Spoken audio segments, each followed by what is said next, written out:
Military Tribunal number 6 will come to order. The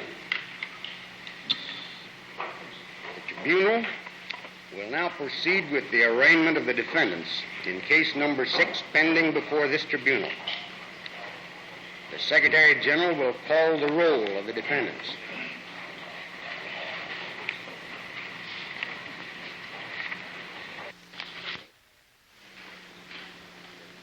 Karl Krell. Jawohl. Hermann Schmitz. Jawohl. George von Schnitzler. Jawohl. Fritz Gajewski. Gajewski. Henrik Hörlein. Hörlein. August von Knierim. Von Knierim. Fritz Termeer. Termeer. Christian Schneider. Schneider.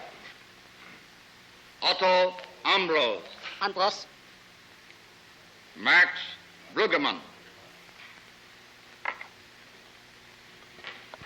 May it please Your Honor, the defendant Bruggemann is at present in a hospital near Düsseldorf in the British zone of occupation. Bruggemann was served with the indictment on 18 June, 1947. 2 days prior, on 16 June, Bruggemann's counsel, Dr. Clayfish, filed a letter in the nature of a motion with the Secretary General asking that the proceedings against Bruggemann be temporarily quashed or separated from the trial of the other defendants, and that Bruggemann be released from custody in the interest of his health. The prosecution answered this motion on 24 June, and there appears to be no substantial conflict between the prosecution and the defense on this matter. Both the motion and the answer agree, on the basis of the medical reports, that the defendant Bruggemann is not at present able to stand trial without serious danger to his life.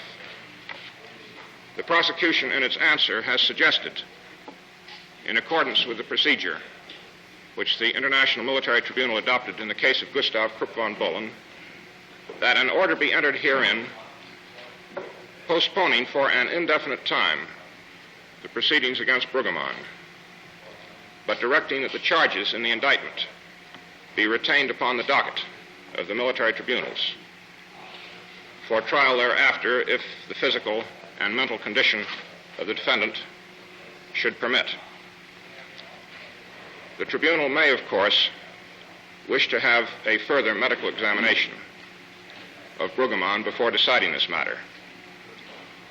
So far as the prosecution is concerned, we would have no objection to the entrance of an order severing the proceedings against Bruggemann at this time. In accordance with Dr. Clayfish's request, and on the basis of the medical reports, Bruggemann was released from the Nuremberg jail on 7 July, and as I have said, he is presently hospitalized near Düsseldorf in the British zone where he is under surveillance. The tribunal will pass upon that matter at the conclusion of the call of the defendants.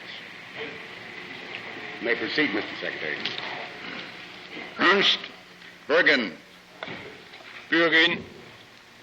Heinrich Lüdefisch. Lüdefisch. Paul Heffliger. Max Illner. Ilgener. Friedrich Jana. Jene. Hans Kühne. Kühne. Karl Lottenschlager.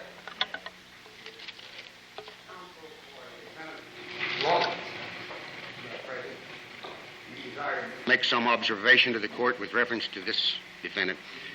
I may say to counsel, After the indictment in this case was filed, the prosecution learned that the defendant Burster had sustained an injury to his right shoulder, and that an operation had been performed, and that Worcester was hospitalized in consequence thereof.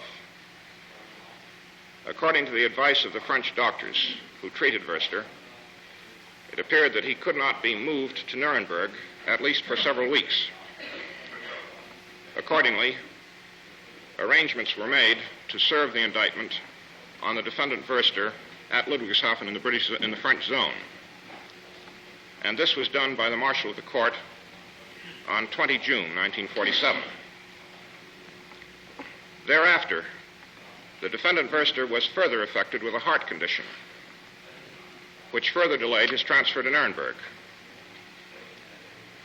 The defense counsel for Wurster, Dr. Wagner, has filed a motion requesting in the alternative that the defendant be discharged or that the proceedings against him be severed from the proceedings against the other defendants.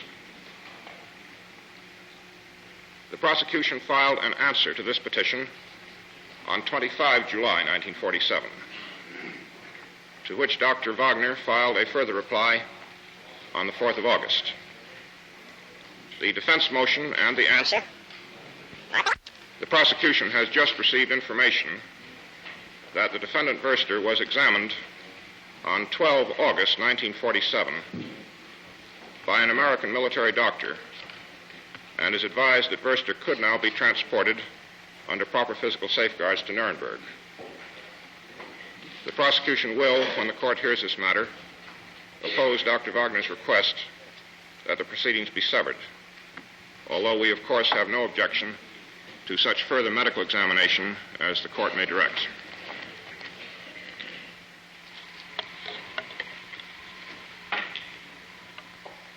Walter Durfeld.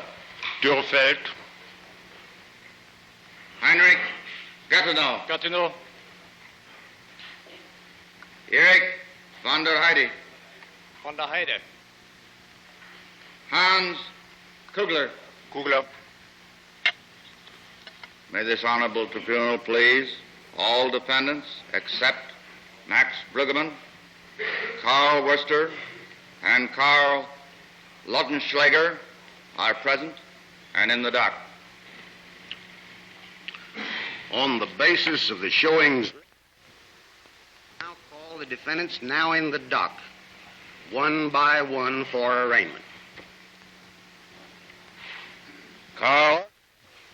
Herr Präsident, ich bitte, bevor diese Frage gestellt wird, um die Erlaubnis, im Namen aller Verteidiger und aller Angeklagten eine kurze, grundsätzliche Erklärung zu dieser Frage abzugeben.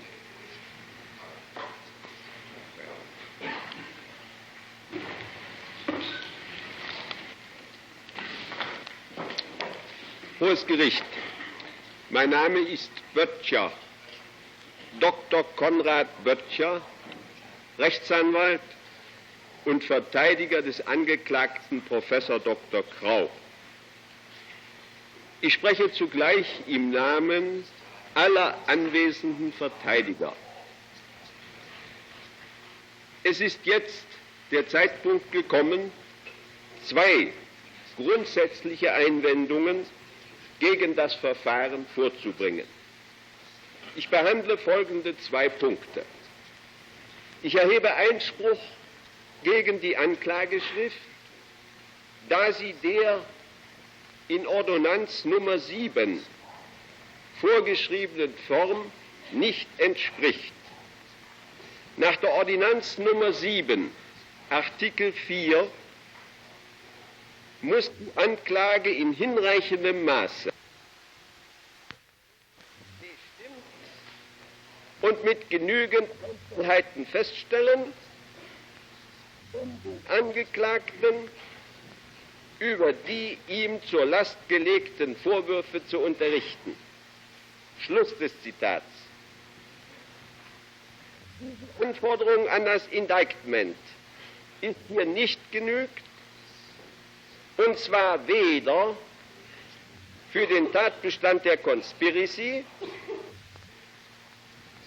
noch für die Teilnahmeformen des Kontrollratsgesetzes Nummer 10 in den drei ersten Anklagepunkten, die vom Grundsatz der individuellen Schuld beherrscht werden. Obwohl im Verfahren